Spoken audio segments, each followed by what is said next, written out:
Marriage, they say, is a journey filled with ups and downs, but for me, it always felt like we were on a steady course, avoiding the sharp turns and potholes that can derail a relationship. At least, that's what I thought. For nearly a decade, I've been married to a woman named Erica, a woman who I believed was my partner in every sense. We had a life together, a rhythm that seemed unbreakable. We weren't perfect, but who is? We had our arguments, our disagreements, but they always ended with a resolution, with a sense of moving forward together. I never once doubted that Erica and I were in this for the long haul. Erica, she was always the life of the party, the one with the loudest laugh, the biggest smile. When we met, it was her energy that drew me in, that sense that she was always living life at full speed, taking on everything with a kind of reckless enthusiasm that I found both exhilarating and terrifying. I was the opposite, calm and methodical, the guy who liked to plan everything out. But somehow, our differences meshed together, creating a balance that just worked. We settled into our roles, me focusing on my job in IT, working long hours to provide for us, while Erica, who had always been a social butterfly, stayed involved in various community events and projects. She loved to organize things, fundraisers, parties, you name it. I admired her for it, how she could juggle so much and still have energy left over at the end of the day. But lately, something had shifted. It was subtle at first, small things that I tried to brush off as the normal ebbs and flows of a long-term relationship. Erica started going out more often, claiming she needed time to recharge. At first, I didn't think much of it. She was always the kind who thrived on social interactions, so if she needed a night out with friends, who was I to say no? But then the nights out became more frequent, and her excuses became more vague. Just meeting up with some friends, she would say, or, there's a committee meeting I need to attend. And then there were the phone calls that she would take in another room, the way her laughter seemed a little too forced when she tried to brush off my concerns. Still, I didn't want to be that husband, the paranoid one who suspects his wife at every turn. I wanted to trust her because that's what marriage is built on, right? Trust. I guess that's where I made my first mistake. Trust is a two-way street, and when one person starts keeping secrets, that road can become treacherous. I should have asked more questions, pushed harder when things didn't add up. But I didn't. I let it slide, convincing myself that I was just being paranoid, that I was letting my insecurities get the better of me. But there was one incident that I couldn't shake off. It was a Thursday night, and Erica had said she was going out with her friends from the community center. Nothing unusual there, except she was dressed up more than usual, tight jeans, a low-cut top that I hadn't seen her wear in years. Isn't that a bit much for just hanging out with the girls? I joked, but she just laughed it off, saying something about wanting to feel good about herself. She came home late that night, later than usual, and when she did, there was a strange smell on her, cologne, not hers, definitely not mine. I asked her about it, trying to keep my tone light, not wanting to start a fight. She just shrugged, said it must have been from one of her friends, that they had all been hugging and saying goodbye. Her explanation was plausible enough, but it didn't sit right with me. I let it go, but the doubt lingered. Then there were the phone calls she would take outside, the way she started guarding her phone more closely, keeping it face down on the table, turning the screen away from me when she was texting. I wanted to believe her, I really did. But the more I tried to convince myself that everything was fine, the more I couldn't ignore the feeling that something was terribly wrong. I started noticing other things too, small details that seemed insignificant on their own but added up to something bigger. The way she would suddenly become defensive if I asked about her day, the way she would dodge my gaze when we were talking, like she was hiding something. Our sex life, which had always been passionate and fulfilling, began to taper off. She was always too tired, too busy, or just not in the mood. And when we did make love, there was a distance in her eyes that hadn't been there before. It wasn't just the sex either. It was the little things, how she stopped reaching for my hand when we were walking, how she would sit on the opposite end of the couch when we watched TV, the way she would flinch if I tried to kiss her. The intimacy, the connection that had always been the backbone of our relationship, was slipping away, and I felt powerless to stop it. At first, I tried to compensate. I started planning more date nights, tried to engage her in conversation, asked her about her day, her projects, anything to rekindle the spark that seemed to be fading. But my efforts were met with lukewarm responses, polite smiles that never reached her eyes. It was like she was going through the motions, playing the part of the dutiful wife while her mind was somewhere else entirely. I should have seen it coming, should have connected the dots sooner. But when you're in the thick of it, when you're desperately trying to hold on to something you've invested years of your life in, it's hard to see things clearly. You make excuses, you rationalize, you cling to the hope that maybe, just maybe, you're wrong, that it's all in your head. But deep down, I knew. I knew something was happening, something that had the potential to destroy everything we had built together. And I was terrified to confront it because once you cross that line, once you acknowledge that your worst fears might be true, there's no going back. So, I waited. I waited for the signs to become undeniable, for the evidence to pile up to the point where I could no longer turn a blind eye. And when that day finally came, when the truth was staring me in the face, it was like a punch to the gut, knocking the wind out of me, leaving me gasping for air. The day it all came crashing down started like any other, which somehow made the betrayal even worse. There was nothing special about that morning. I went to work, half listening to the droning of my coworkers, my mind still fixated on Erica and the growing distance between us. I couldn't shake the feeling that something was wrong, but I still wasn't ready to confront her. Not yet. Then, it happened. I was at my desk, mindlessly scrolling through emails, when a message popped up on my phone. It was from a number I didn't recognize, with an attachment, a photo. I frowned, my finger hovering over the screen. Curiosity got the better of me, and I tapped it. The picture opened, and the world seemed to tilt on its axis. It was Erica, unmistakably her, with her hair tousled in a way that I knew all too well. But she wasn't alone. No, she was wrapped around another man, her lips pressed against his with a passion that had been absent from our marriage for months. The photo was grainy, clearly taken from a distance, but there was no mistaking the look in her eyes, the same look she used to reserve for me. My heart pounded in my chest, each beat echoing in my ears like the ticking of a time bomb. I felt sick, my stomach churning as I stared at the image, unable to look away. How many times had I kissed those lips, held her in my arms, and whispered promises of forever? And now, here she was, giving herself to another man like everything we had meant nothing. Rage surged through me, hot and blinding. I couldn't sit there and do nothing. Not anymore. Whoever had sent me that photo knew something, and they had given me the proof I needed to stop doubting myself. I had to find out who this bastard was, the man who thought he could take what was mine. I stood up, nearly knocking over my chair in my haste, and grabbed my keys.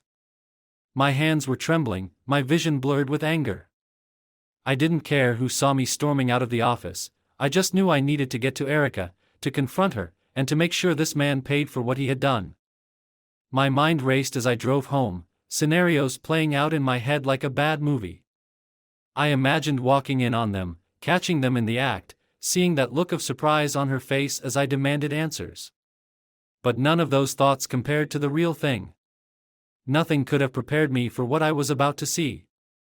As I pulled up to the house, I noticed a car parked out front. It wasn't one I recognized, which only fueled my anger. It had to be his. Without even thinking, I snapped a picture of the car's license plate. I didn't know why I did it, but in that moment, I was running on pure adrenaline, every action driven by a need for revenge. I threw open the front door and stepped inside, the cool air hitting me like a slap to the face. The house was quiet, eerily so, and I could hear my own breathing, harsh and uneven. I made my way down the hallway, towards the bedroom, where I could hear the faint murmur of voices. My heart hammered in my chest, the sound growing louder with each step. And then I heard it, a low moan, Erica's voice unmistakable, followed by a man's deep laugh. It was like a knife twisting in my gut, each sound a fresh wound, cutting deeper and deeper. I reached the bedroom door, and for a moment, I hesitated. There was a part of me that didn't want to open it, that wanted to turn around and walk away, pretend I hadn't seen that photo, hadn't heard those sounds. But I couldn't. I had to see it with my own eyes. I pushed the door open, and there they were, tangled together in our bed, the bed we had shared for years. Erica's head snapped up, her eyes widening in shock as she saw me standing there. The man, her lover, froze, his expression shifting from surprise to fear as he realized what was happening. For a second, time seemed to stand still. We all just stared at each other, the silence heavy and suffocating. Then, everything exploded. "What the fuck?" I roared, my voice trembling with rage. Erica scrambled to cover herself, but it was too late. The image of her, naked and exposed, was seared into my mind, a permanent scar that I would never be able to erase. "Mark, she started, but I cut her off, my eyes locking onto the man beside her. "Get out," I growled, my hands clenching into fists. "Get the fuck out of my house before I do something I'll regret." The man, to his credit, didn't argue. He grabbed his clothes, his hands shaking as he tried to dress himself. But he wasn't fast enough. The rage that had been building inside me for weeks, months, finally erupted. I lunged at him, my fist connecting with his jaw with a sickening crunch. He stumbled back, blood trickling from his mouth, but I didn't stop. I couldn't stop. I swung again, my knuckles slamming into his cheekbone, the force of the blow sending him crashing to the floor. Erica screamed, but it was a distant sound, drowned out by the roaring in my ears. I stood over him, my chest heaving, my breath coming in ragged gasps. He looked up at me, fear etched into every line of his face, and I knew I could end him right there, in my own bedroom. It would be so easy, just one more punch, one more act of violence to take away the pain. But then I saw Erica, huddled on the bed, her face pale and terrified, and something inside me snapped. This wasn't who I was. I wasn't a man who solved his problems with violence, who let his anger control him. I was better than that, and no matter how much I wanted to destroy this man, I knew it wouldn't fix anything. It wouldn't take away the betrayal, the hurt, the devastation that was now my reality. "Get out," I repeated, my voice quieter this time, but no less dangerous. "If I ever see you near my wife again, I swear to God, I'll kill you." He didn't need to be told twice. He scrambled to his feet, clutching his bleeding face, and bolted for the door. I heard the front door slam shut behind him, the sound echoing through the empty house. I turned to Erica, who was staring at me with wide, tear-filled eyes. "Mark, please, I can explain." "Explain?" I cut her off, my voice shaking with barely controlled fury. "Explain what, Erica? That you've been fucking some other guy behind my back? That you've been lying to me, to us?" She flinched, her tears spilling over, but I didn't care. I didn't care about her tears, her apologies, or whatever bullshit excuse she was about to throw at me. All I cared about was the truth that she had betrayed me in the worst possible way. "How long?" I demanded, my voice cold and unyielding. "How long has this been going on?" She hesitated, and that hesitation told me everything I needed to know. "Mark, please, it's not what you think." "How long?" I shouted, my anger boiling over again. 6 months, she whispered, barely audible. 6 months. Half a year. Half a fucking year of lies, of deceit, of her sneaking around with that piece of shit while I was working my ass off to give her the life she wanted. I couldn't believe it. I didn't want to believe it. But the evidence was right in front of me, undeniable and unchangeable. "Get out," I said, my voice flat, devoid of emotion. "Pack your shit and get out." "Mark, no, please, we can talk about this, we can." "Get out." I wasn't shouting anymore, but the weight of my words was enough to send her scrambling to her feet. She dressed quickly, her hands trembling as she threw her clothes into a bag. I stood there, watching her, feeling nothing but numbness where my heart used to be. When she was done, she looked at me one last time, her eyes pleading, but I had nothing left to give her. The woman I had loved, the woman I had shared my life with, was gone, replaced by a stranger who had torn my world apart. She walked out the door, leaving me alone in the silence of our once happy home. The only sound was the distant hum of the air conditioner, a reminder that life went on, even in the wake of such destruction. I sat down on the edge of the bed, my head in my hands, the weight of everything crashing down on me all at once. I had been a fool, blinded by love, by trust, by the belief that Erica and I were unbreakable. But we weren't. We never were.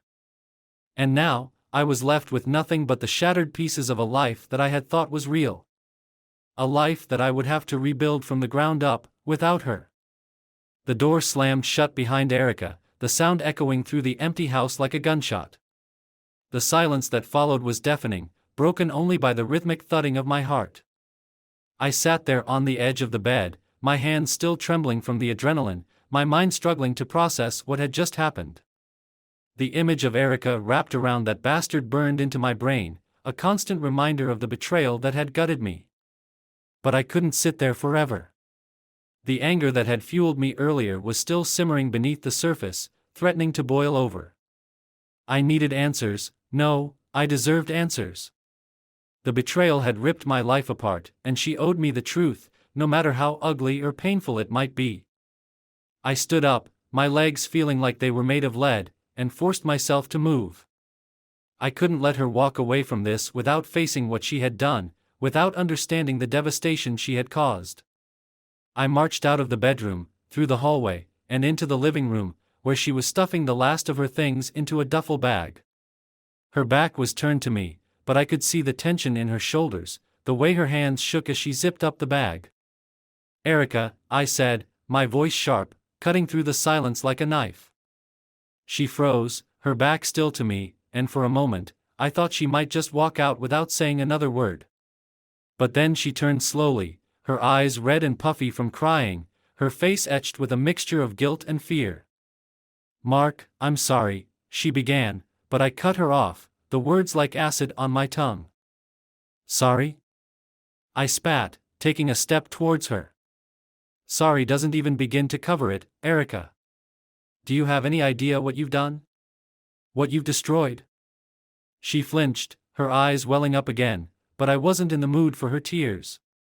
I needed her to feel this, to understand the depth of the pain she had caused. "How could you?" I demanded, my voice rising. "How could you betray me like this? After everything we've been through, after everything I've done for you?" "Mark, please, it's not. Don't you dare tell me it's not what I think," I snapped, cutting her off again. "I saw the fucking picture, Erica. I walked in on you. I know exactly what it is." She looked down, unable to meet my eyes, and I could see the shame written all over her face. But it wasn't enough. It wasn't nearly enough. "How long?" I demanded, my voice low and dangerous. "How long have you been fucking him behind my back?" Her silence was answer enough, but I needed to hear it from her. I needed her to say the words, to admit to the betrayal that had torn our marriage apart. 6 months, she finally whispered, her voice barely audible. 6 months. Half a year of lies, of deceit, of her sneaking around with that bastard while I was working my ass off to give her the life she wanted. The anger surged inside me again, hot and uncontrollable. "And you didn't think to tell me? You didn't think I deserved to know that my wife was fucking some other guy while I was at work?" My voice was shaking with fury, my fists clenched at my sides. "I didn't want to hurt you," she said, her voice trembling. "I never wanted you to find out." "Oh, so that makes it better?"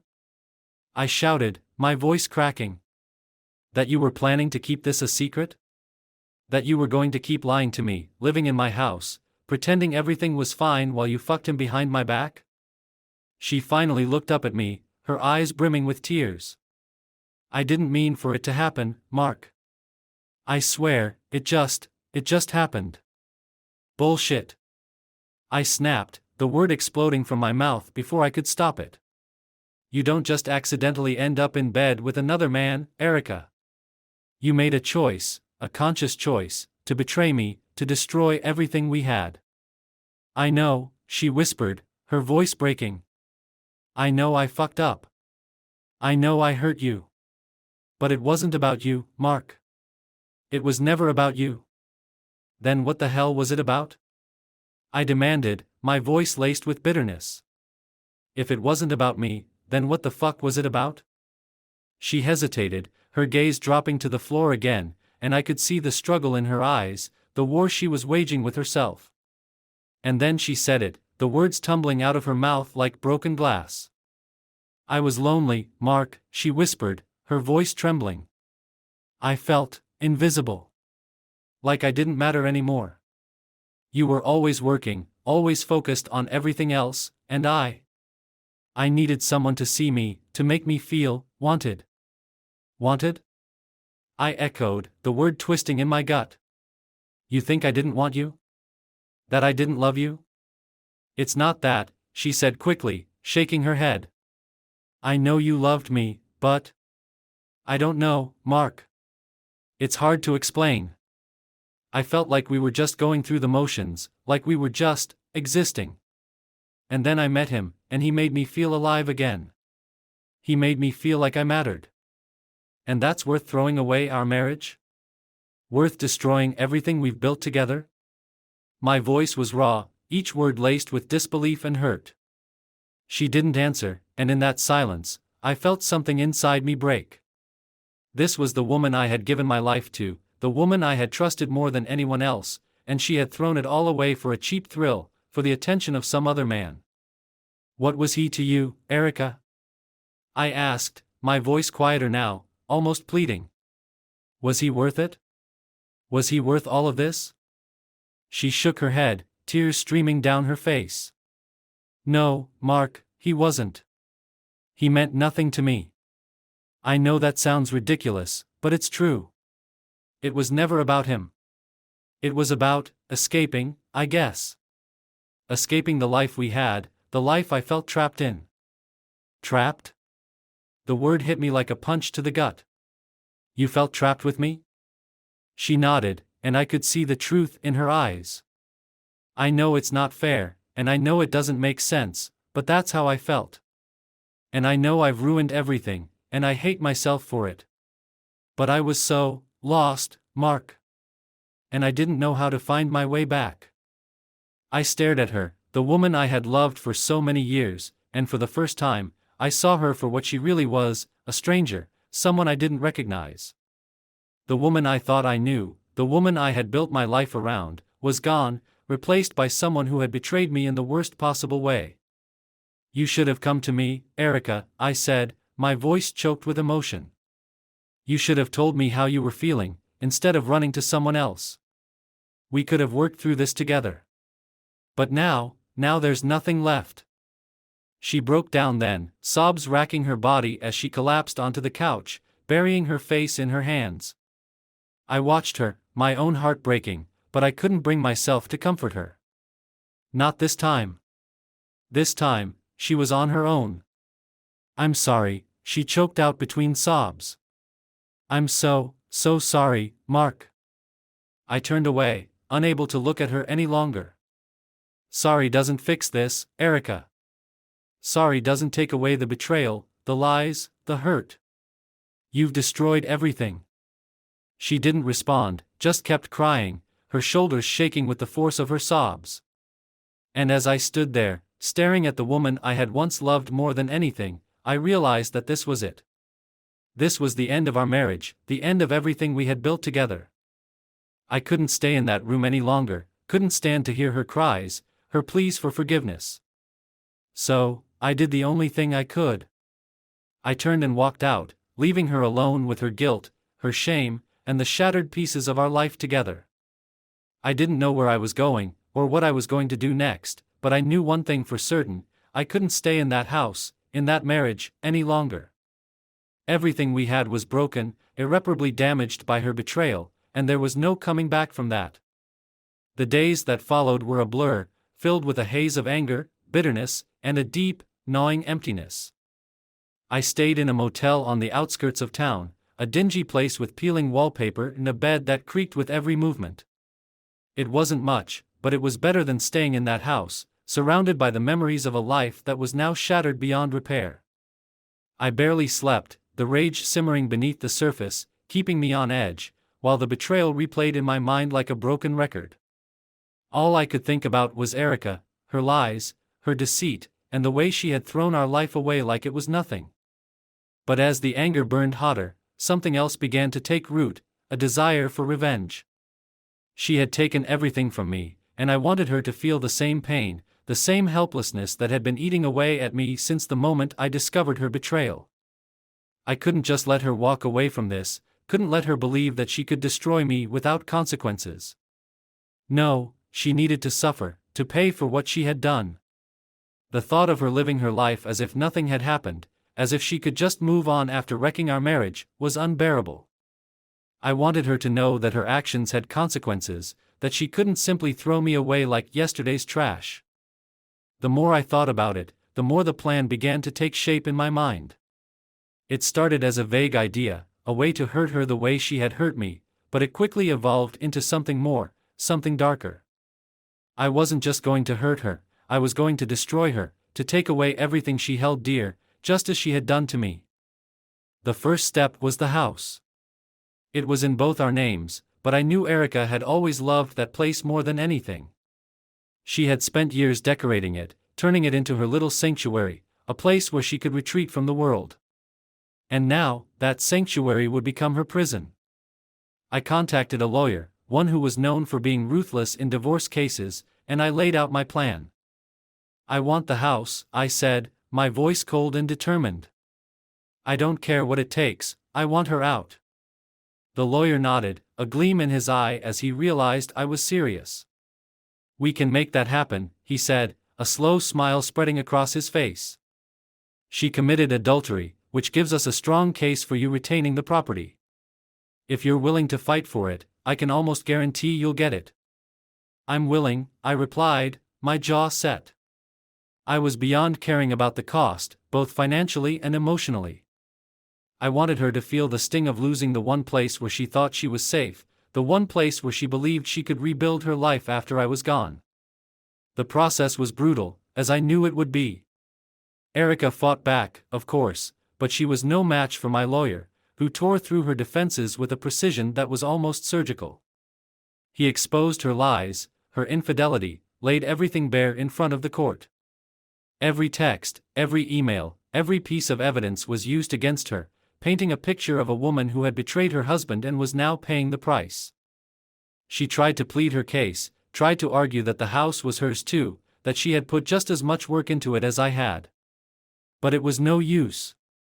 The judge saw through her, saw the truth of what she had done, and in the end, I was awarded the house. I remember the look on her face when the verdict was read, the way her eyes widened in shock, her mouth falling open as if she couldn't believe what she was hearing. It was a look of utter devastation, and in that moment, I felt a dark satisfaction, a sense of vindication that I had been denied for so long. But it wasn't enough. The house was just the beginning. The next step was the money. Erica had always prided herself on being independent, on having her own career, her own income. But what she didn't realize was that I had been keeping meticulous records of our finances, records that showed just how much of her so-called independence was actually funded by me. She had dipped into our joint accounts more times than I could count, using my hard-earned money to fund her little escapades, her nights out with him. With the help of my lawyer, I froze our accounts, cutting off her access to any of the funds she had been relying on. I wanted her to feel the sting of financial insecurity, to know what it was like to be completely dependent on someone else, just as she had made me feel emotionally dependent on her all those years. The calls started almost immediately, frantic, desperate messages from Erica, begging me to unfreeze the accounts, to give her access to the money she needed to survive. I ignored them all, letting her words go unanswered, letting her panic grow as she realized just how much control I had over her life now. But I wasn't done yet. Erica's social life had always been one of her most prized possessions, her network of friends, her standing in the community. She had built up this image of herself as the perfect wife, the perfect hostess, always ready to lend a hand or organize a charity event. It was all bullshit, of course, a facade she had created to hide the truth of who she really was. I decided to tear down that facade, brick by brick. I started by sending anonymous letters to her closest friends, detailing her affair in explicit terms, complete with copies of the texts and photos I had gathered as evidence. I knew these women, knew how judgmental they could be, how quickly they would turn on her once they knew the truth. And sure enough, the whispers started almost immediately, the rumors spreading like wildfire through our social circle. Erica's phone calls became more frantic, more desperate, as her friends began to distance themselves from her, to treat her like the pariah she had become.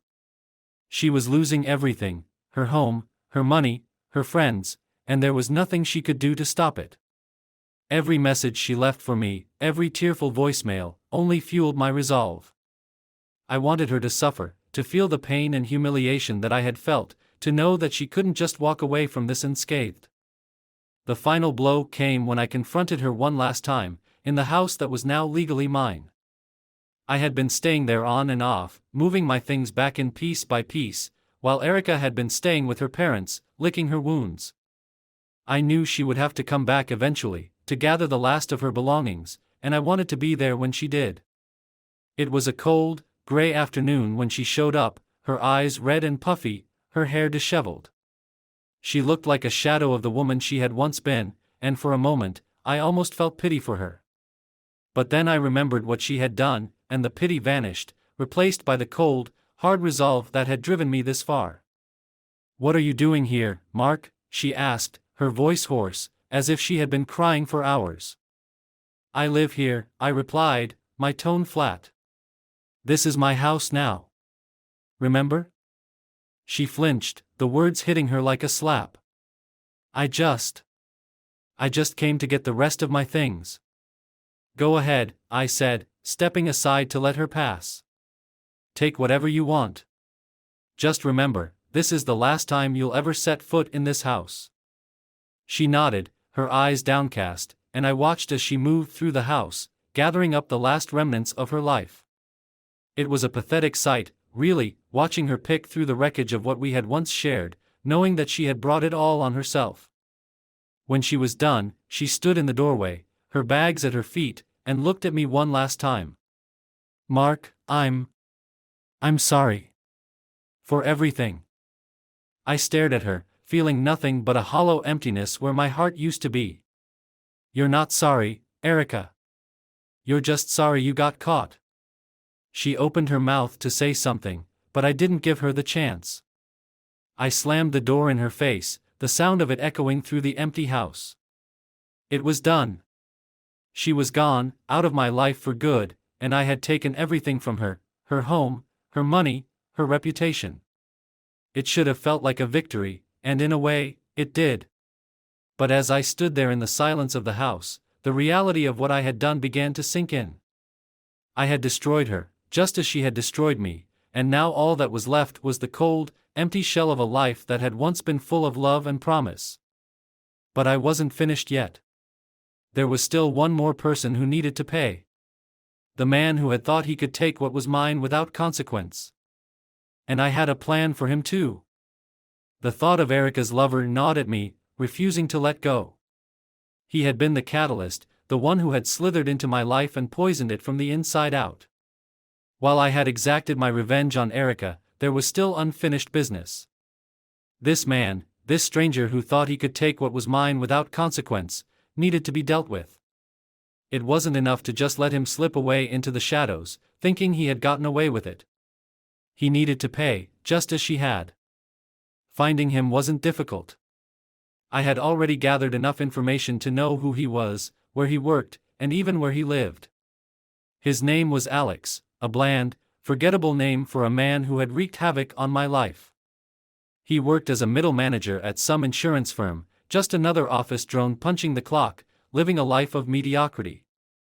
That is, until he decided to spice things up by fucking my wife.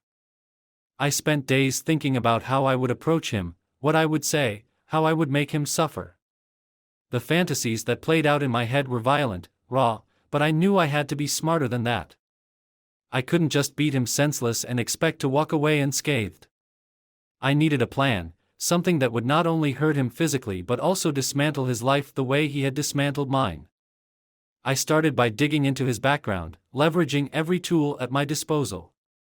It wasn't difficult to find out that Alex was married, had 2 kids, and lived in a suburban neighborhood that looked like it was plucked straight out of a 1950s sitcom. His wife, Claire, seemed to be the picture of domesticity, baking cookies for the PTA, volunteering at the local church, and completely oblivious to the fact that her husband was fucking someone else's wife. This gave me an idea. If there was one thing I had learned from this whole ordeal, it was that betrayal cut the deepest when it came from someone you trusted. So, I decided to turn the tables, to shatter his life in the same way he had shattered mine.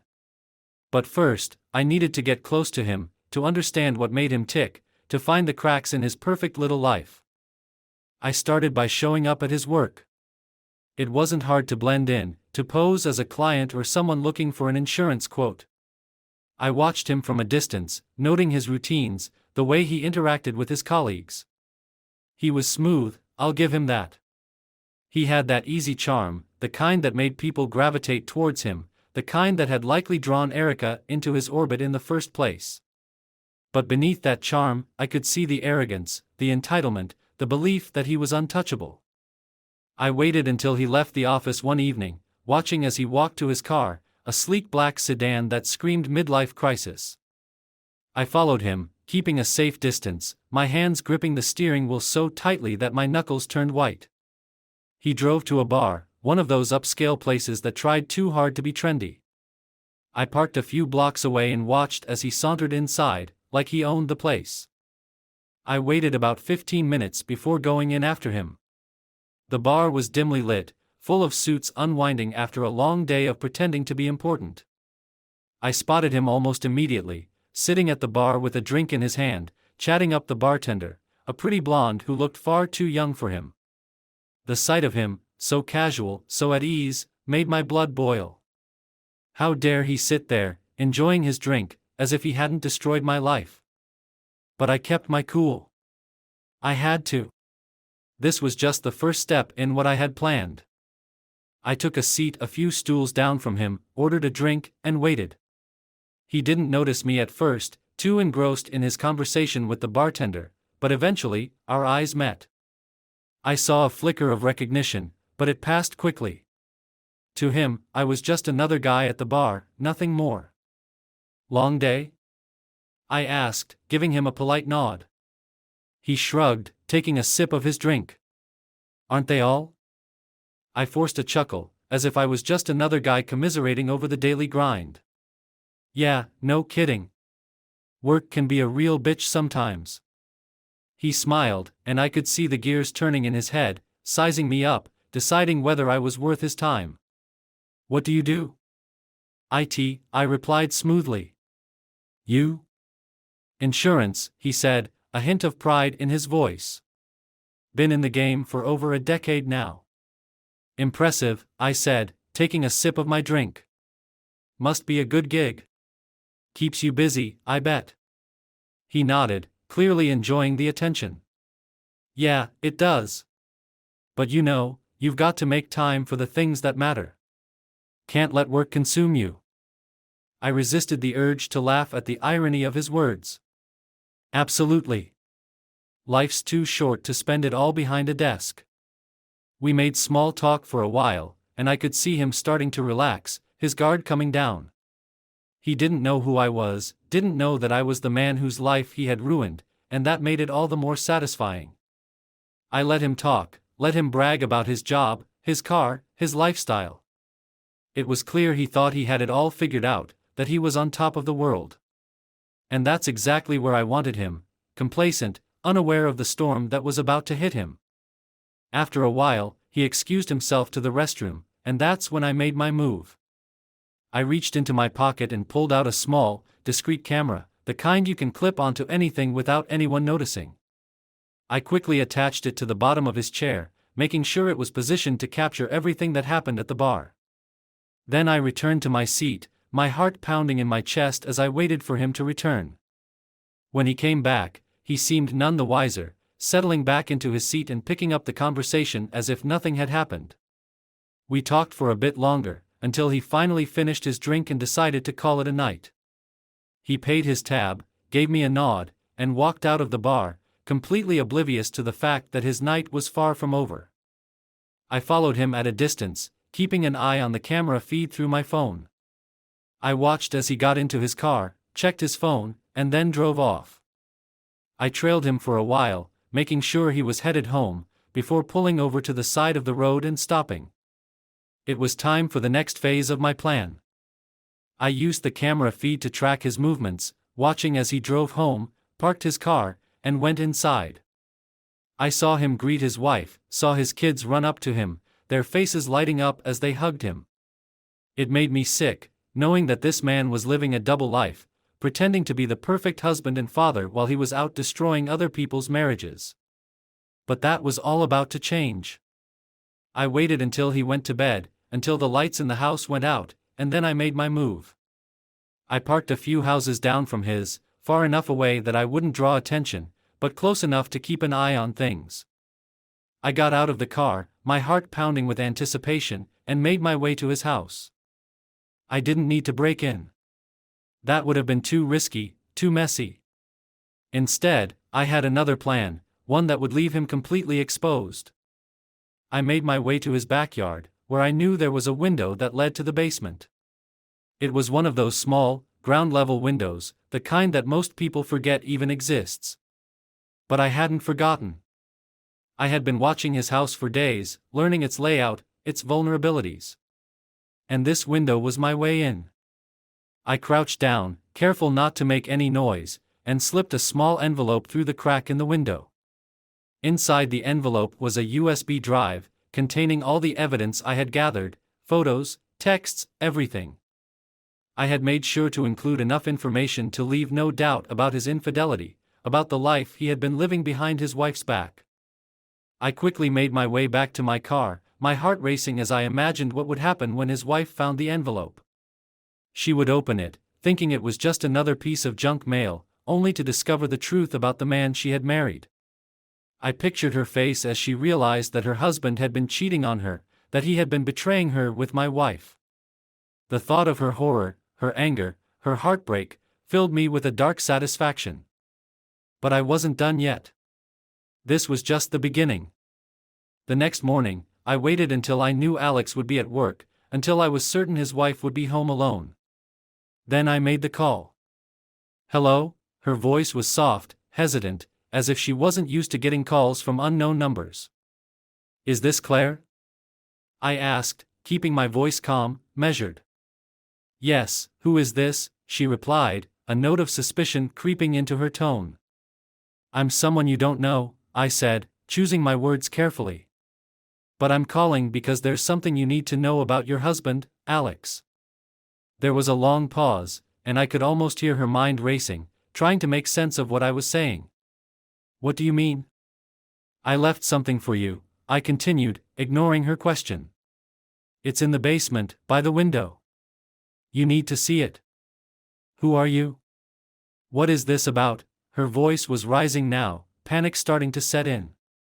"Just go look," I said, and then I hung up before she could say anything else. I knew she would find the envelope, knew she would open it and see the truth laid out before her.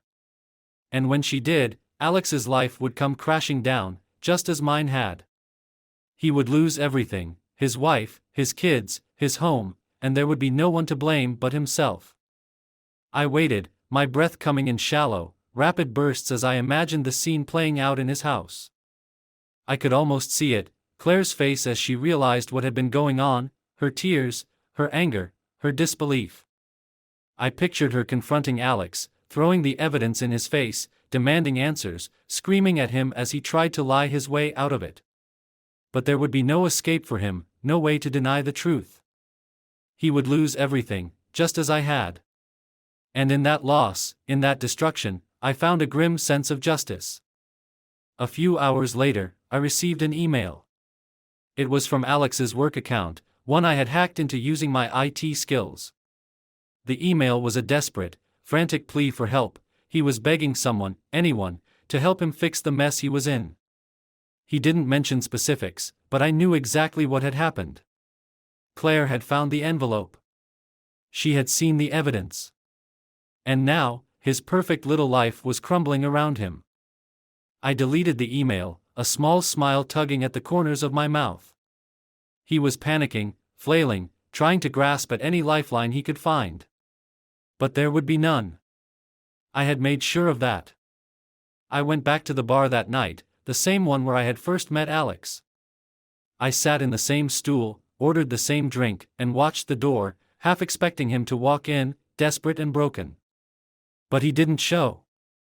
He was too busy dealing with the fallout, too busy watching his life fall apart. I raised my glass, a silent toast to the destruction I had wrought, and took a long, slow sip. The whiskey burned as it went down, but it was a welcome burn, a reminder that I was still in control, that I had taken back the power that had been stolen from me. Alex thought he could take what was mine, thought he could walk away unscathed. But now he knew the truth.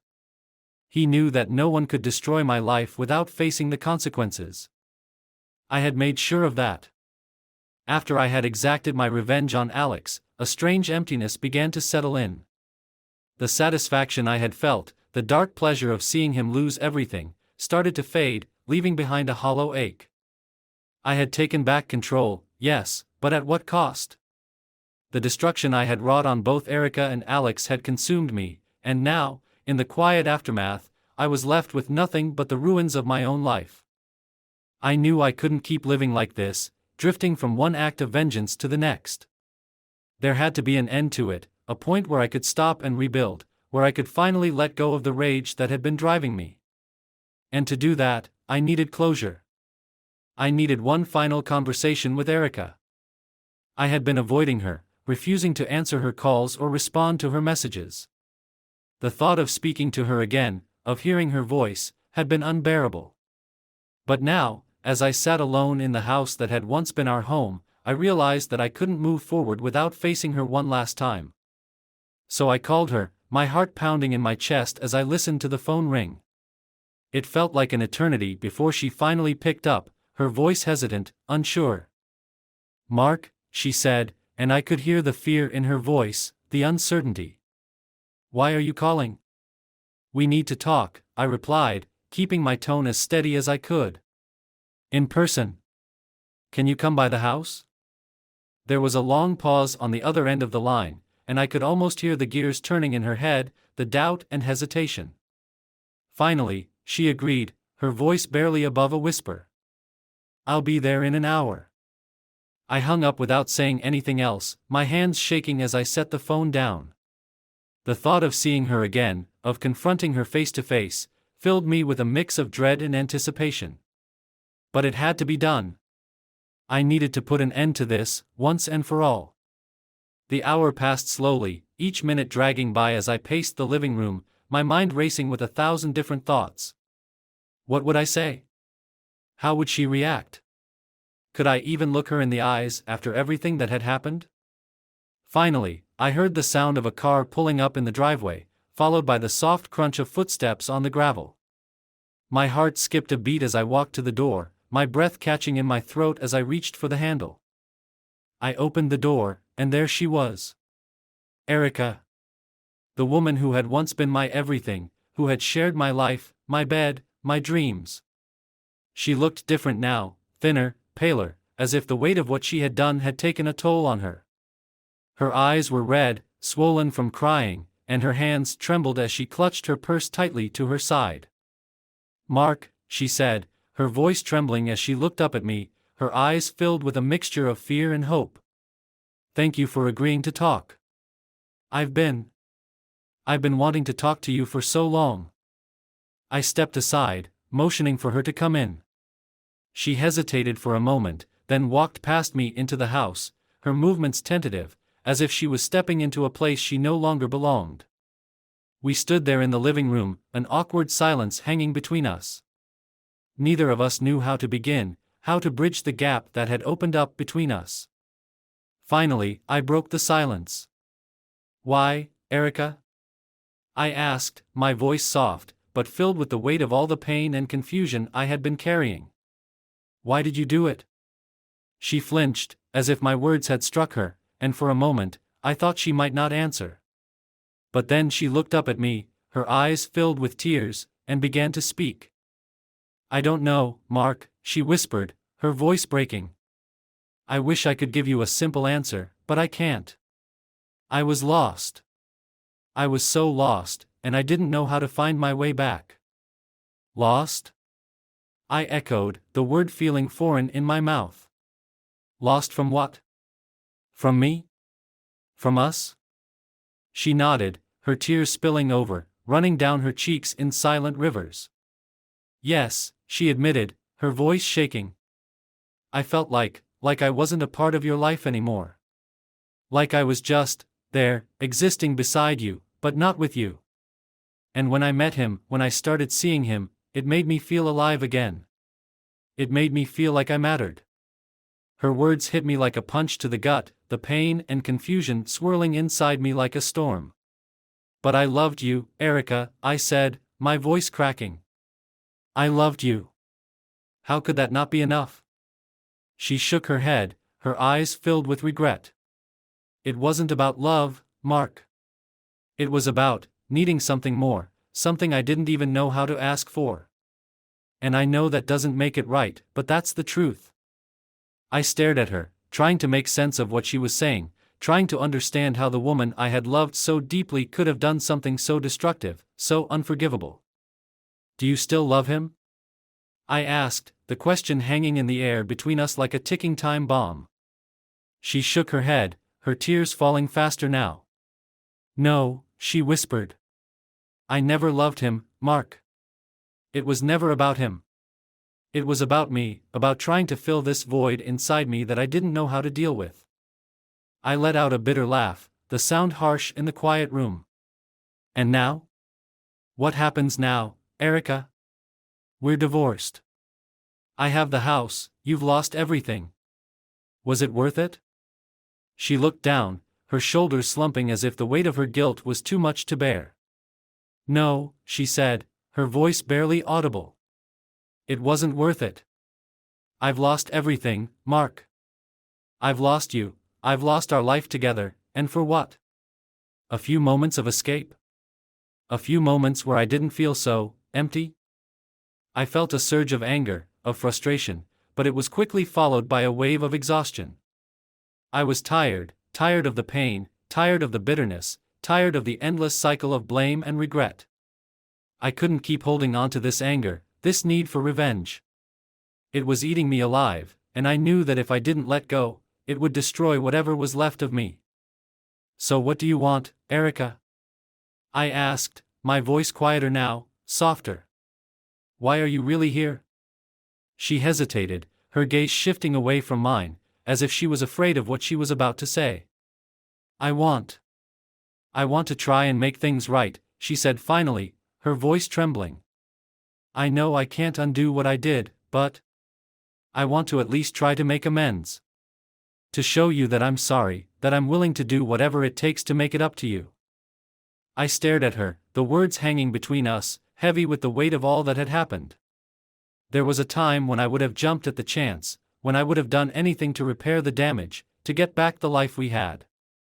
But that time was long gone. Too much had been broken, too much trust had been shattered, and there was no going back. "You can't make this right, Erica," I said, my voice filled with a sadness that I hadn't allowed myself to feel until now. "What's done is done. There's no undoing it, no fixing it. The life we had, the marriage we had, it's over. You can't make it up to me, because what you took from me, it's gone. And I don't want it back." She looked up at me, her eyes wide with shock, as if she hadn't expected me to say those words, as if she had been holding on to some small hope that I might take her back, that we might somehow rebuild what had been lost. But as she saw the truth in my eyes, the hope faded, replaced by a deep, crushing sorrow. "So that's it," she whispered, her voice breaking. "It's really over?" I nodded, the finality of the moment settling over me like a heavy weight. "It's over, Erica. There's nothing left to save." She stood there for a moment, as if trying to process what I had just said, as if hoping that maybe, somehow, I might change my mind. but when she realized that I wasn't going to, that this really was the end, she let out a shuddering breath, her shoulders shaking with silent sobs. "I'm sorry, Mark," she choked out, her voice barely audible. "I'm so sorry." "I know," I said, my voice steady, but filled with a sadness that I couldn't hide. "But sorry isn't enough." She nodded, wiping at her tears with trembling hands, and for a moment, we just stood there, two people who had once been everything to each other, now standing on opposite sides of a chasm that could never be bridged. "I'll go," she said finally, her voice soft and broken. "I won't bother you again. I promise." I didn't say anything as she turned and walked to the door, her steps slow and heavy, as if each one was a struggle. She paused in the doorway, looking back at me one last time, her eyes filled with a mixture of regret and sorrow. "Goodbye, Mark," she whispered, her voice barely audible. "Goodbye, Erica," I replied, the words feeling final, like the closing of a door on a chapter of my life that was now over. She nodded, then turned and walked out the door, closing it quietly behind her. I stood there for a long time after she left, the silence of the house pressing in on me, the weight of everything that had happened finally settling on my shoulders. It was over. The marriage, the love, the life we had shared, it was all over. And now, there was nothing left to do but pick up the pieces and move on, to find a way to rebuild my life without her in it. But as I stood there, alone in the house that had once been our home, I realized that the hardest part wasn't going to be letting go of her, it was going to be letting go of the anger, the bitterness, the need for revenge that had consumed me for so long. Because in the end, revenge had given me nothing. It hadn't healed the wounds, it hadn't taken away the pain. It had only left me feeling empty, hollow, like a shell of the man I used to be. And now, I had to find a way to fill that emptiness, to rebuild my life from the ground up, without her, without the anger, without the need for revenge. It was going to be a long, difficult road, but it was the only road left to me. And so, with a heavy heart and a mind filled with uncertainty, I took the first step on that road, leaving the past behind me and stepping into the unknown future. The days that followed my final conversation with Erica were some of the hardest I'd ever experienced. The house felt emptier than ever, its silence only amplifying the echoes of what had been lost. The anger that had fueled me for so long had finally burned out, leaving behind a void that I didn't know how to fill. I was free from the marriage, free from the revenge that had consumed me, but I wasn't sure what freedom really meant anymore. It didn't feel like the victory I had imagined. Instead, it felt like I was standing at the edge of a cliff, staring down into an uncertain future, unsure of where to go next. I knew I couldn't keep living like this, stuck in a limbo of my own making. I needed to find a way to move forward, to reclaim my life from the wreckage of the past. But the question was, how? Where do you begin when everything you've known has been destroyed? How do you rebuild when the foundations have crumbled beneath your feet? The first step, I realized, was to seek help. As much as I had tried to handle everything on my own, the truth was that I was drowning. The weight of the betrayal, the anger, the loneliness, it was all too much for me to bear alone. I needed someone to talk to, someone who could help me make sense of the chaos that had become my life. I reached out to a therapist, Dr. Ellis, who came highly recommended by a colleague. I was hesitant at first, unsure of what to expect, unsure if talking to a stranger could really help. But I knew I had to do something, anything, to break free from the cycle of pain and anger that had been consuming me. My first session with Dr. Ellis was awkward, to say the least.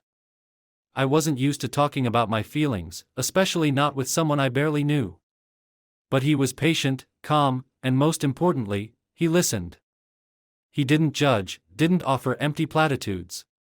He just let me talk, let me pour out everything that had been festering inside me for so long. "It's understandable that you're feeling lost," he said after I had finished recounting the events of the past few months. "You've been through a significant trauma, and it's natural to feel like the ground has been pulled out from under you." "Yeah," I muttered, staring down at my hands. "But where do I go from here? How do I start over?" He leaned back in his chair, considering my question for a moment. Starting over isn't about forgetting what happened or pretending it didn't hurt. It's about acknowledging the pain, accepting it, and then finding a way to move forward despite it. It's about rebuilding, one step at a time, and giving yourself permission to heal. I nodded, though his words felt almost impossible to grasp. Healing. Rebuilding. They sounded like such simple concepts, but in reality, they were anything but. You've already taken the first step by coming here, Dr. Ellis continued. You've recognized that you need help, and that's a significant milestone. Now, it's about taking it day by day, finding small ways to reclaim your life, your happiness. Happiness, I repeated, the word feeling foreign on my tongue. I don't even know what that is anymore. And that's okay, he said gently. It's going to take time. You don't need to rush it. Healing isn't linear, it's a process, and it's different for everyone. But the important thing is that you're here, and you're willing to try. That first session ended with a mix of relief and trepidation. I was relieved that I had finally taken a step towards healing, but I was also overwhelmed by the enormity of the journey ahead. There was so much to unpack, so much pain to confront, and I wasn't sure if I was strong enough to do it. But I kept going. Week after week, I returned to Dr. Ellis's office, gradually peeling back the layers of hurt, anger, and betrayal that had built up inside me. It wasn't easy. There were days when I wanted to give up, when I wanted to retreat back into the familiar cocoon of anger and bitterness. But Dr. Ellis wouldn't let me. He pushed me, challenged me, and slowly, I began to see the cracks in the walls I had built around myself. One of the hardest things to confront was the guilt. Guilt for the way I had handled the situation, guilt for the revenge I had taken on Erica and Alex, guilt for the person I had become in the aftermath of the betrayal. I had been so consumed by my need for retribution that I had lost sight of who I really was, of the values I had once held dear. I feel like I've lost myself, I admitted during one session, my voice barely above a whisper. I've done things I'm not proud of, things that I can't take back. And I don't know how to live with that. Dr. Ellis nodded, his expression thoughtful. It's natural to feel guilt after everything that's happened. But it's important to remember that you were reacting to a deep wound, a wound that was inflicted on you by someone you trusted. That doesn't excuse your actions, but it does help explain them. So what do I do now? I asked, the question hanging heavy in the air. You start by forgiving yourself, he replied. Forgiveness isn't about condoning what you did, it's about recognizing that you're human, that you made mistakes, and that you have the capacity to grow from them. You've already taken steps towards healing, towards reclaiming your life. Now, it's about continuing that journey, about finding ways to rebuild and to make amends where you can. Forgiving myself. The concept seemed almost impossible, but I knew it was necessary. I couldn't move forward if I was constantly weighed down by guilt and self-loathing. I had to find a way to accept what had happened, to accept my role in it, and to learn from it. In the weeks that followed, I began to take small steps towards rebuilding my life. I reconnected with old friends, people I had pushed away in my anger and isolation. I started exercising again, finding solace in the physical exertion, in the sense of accomplishment that came with each run, each workout. I even started volunteering at a local shelter, using my skills in IT to help them set up a new system for managing donations and inventory. Each small step was a victory, a reminder that I was still capable of good, still capable of contributing something positive to the world.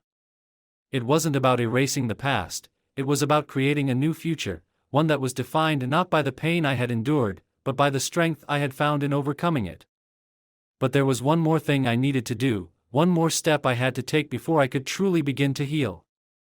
I needed to face Erica one last time, not in anger, but in a spirit of closure.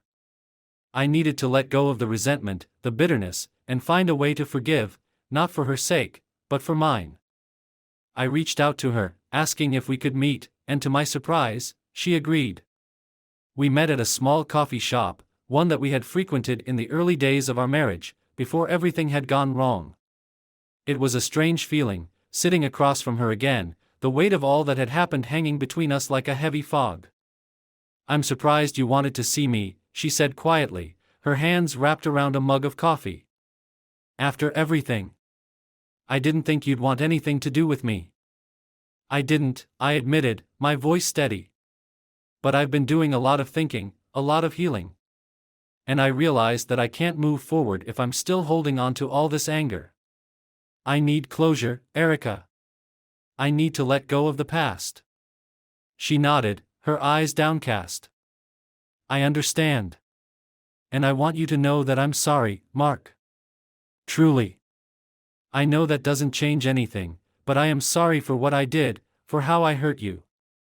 "I know you are," I replied, feeling a strange sense of peace wash over me. "And I'm sorry too. For how I reacted, for the things I did in response. We both made mistakes, and we both have to live with the consequences. But I don't want to live with this anger anymore. I want to move on."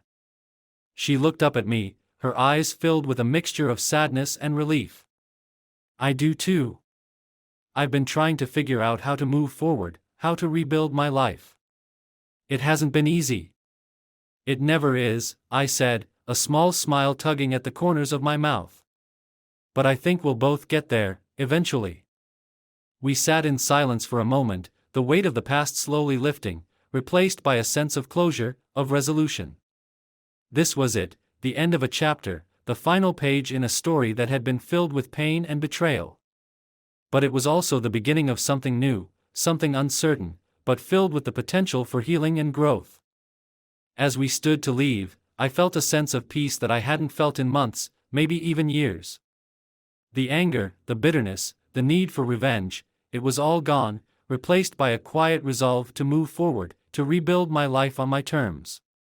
"Take care of yourself, Erica," I said, offering her a small, genuine smile.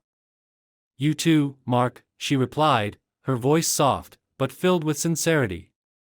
And with that, we parted ways, each of us stepping into the future, leaving the past where it belonged, behind us. The resolution wasn't perfect, but it was real. It was messy and complicated, just like life. But it was a resolution nonetheless, and with it came the freedom to start anew. The months following my final conversation with Erica were a mix of challenges, discoveries, and unexpected joys. The weight of everything that had happened didn't disappear overnight, but it became lighter, more manageable, as I gradually began to piece together a new life.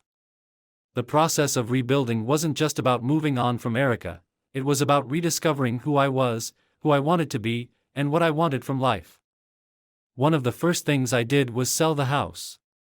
As much as it had been a victory to keep it during the divorce, I realized that it was too full of memories, good and bad, for me to truly start over while living there.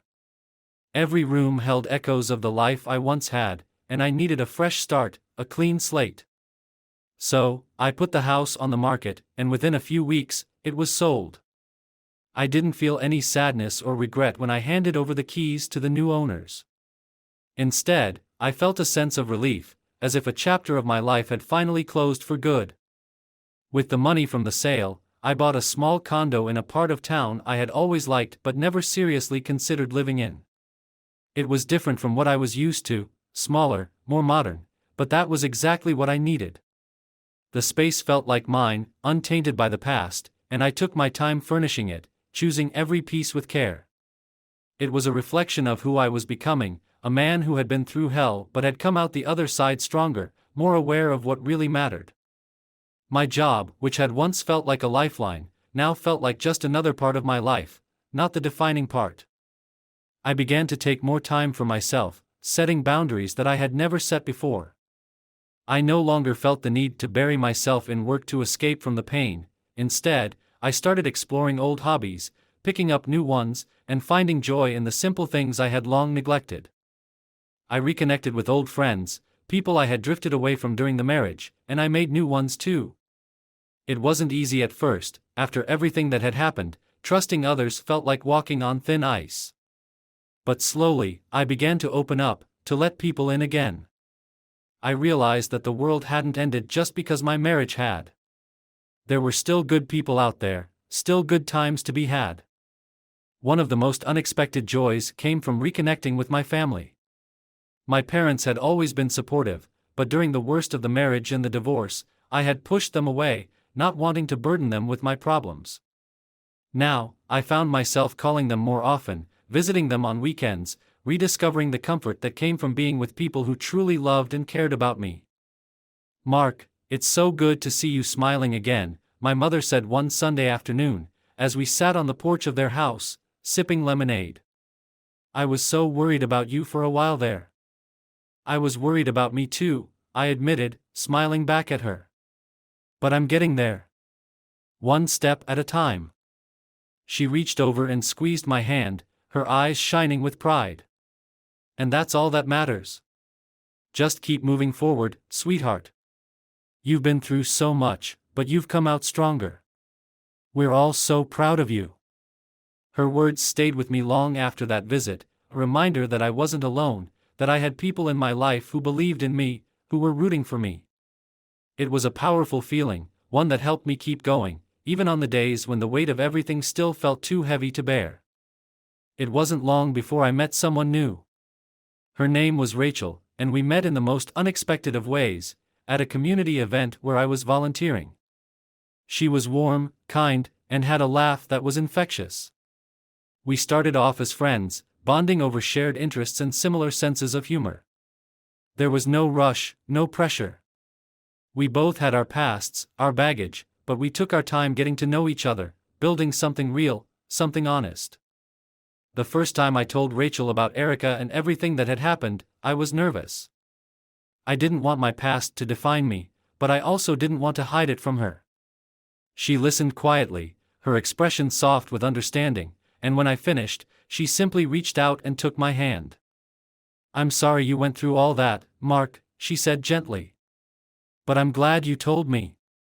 I want to know everything about you, the good and the bad." Her words brought a lump to my throat, and for the first time in a long time, I felt truly seen, truly understood.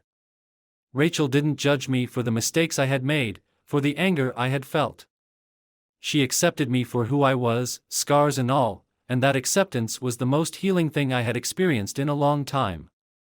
As our relationship deepened, I found myself feeling something I hadn't expected: hope. Hope for the future, hope for a new kind of happiness, one that was built on a foundation of trust, respect, and mutual understanding. I wasn't rushing into anything. I had learned the hard way that relationships couldn't be forced, that they needed time and care to grow. But with Rachel, I felt like I was finally on the right path, like I was finally building something healthy and strong. We took things slow, enjoying the process of getting to know each other, of discovering what made each other tick. She was patient, understanding of the walls I still had up, and she never pushed me to move faster than I was ready. It was refreshing, and it allowed me to open up in a way I hadn't been able to with Erica. One evening, as we sat on the balcony of my condo, watching the sunset, Rachel turned to me with a soft smile. "You know, Mark, I really like this new life you're building," she said, her voice filled with warmth. "And I'm glad I get to be a part of it." I looked at her, feeling a swell of emotion that I hadn't expected. "I'm glad you're a part of it too, Rachel. More than you know." As I said those words, I realized just how far I had come. The pain, the anger, the bitterness that had once consumed me were now just memories, lessons learned from a difficult chapter of my life. I wasn't the same person I had been before the betrayal, but I was okay with that. I had grown, I had changed, and in many ways, I had become stronger, more resilient.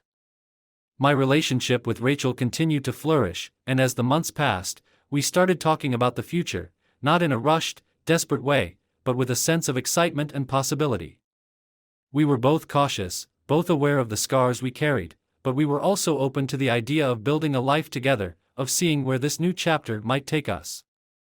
At the same time, I continued to work on myself, to focus on the things that brought me joy and fulfillment. I threw myself into my hobbies, my volunteer work, and my friendships, rediscovering the things that made me feel alive. Life wasn't perfect, it never is, but it was good. It was real. Looking back, I could see how far I had come, how much I had grown. The betrayal that had once seemed like the end of the world was now just a part of my story, a chapter that had led me to where I was now. I had learned to let go of the anger, to forgive, not just Erica, but myself as well. I had learned that healing wasn't about erasing the past, but about finding a way to live with it, to learn from it, and to move forward. In the end, I realized that the new life I had built was stronger, more fulfilling, and more authentic than anything I had ever imagined. I wasn't just surviving, I was thriving. And as I looked out at the world, at the endless possibilities that lay ahead, I felt something I hadn't felt in a long time. I felt hopeful. I had been through the fire, I had been tested, and I had come out the other side stronger, wiser, and more at peace with myself.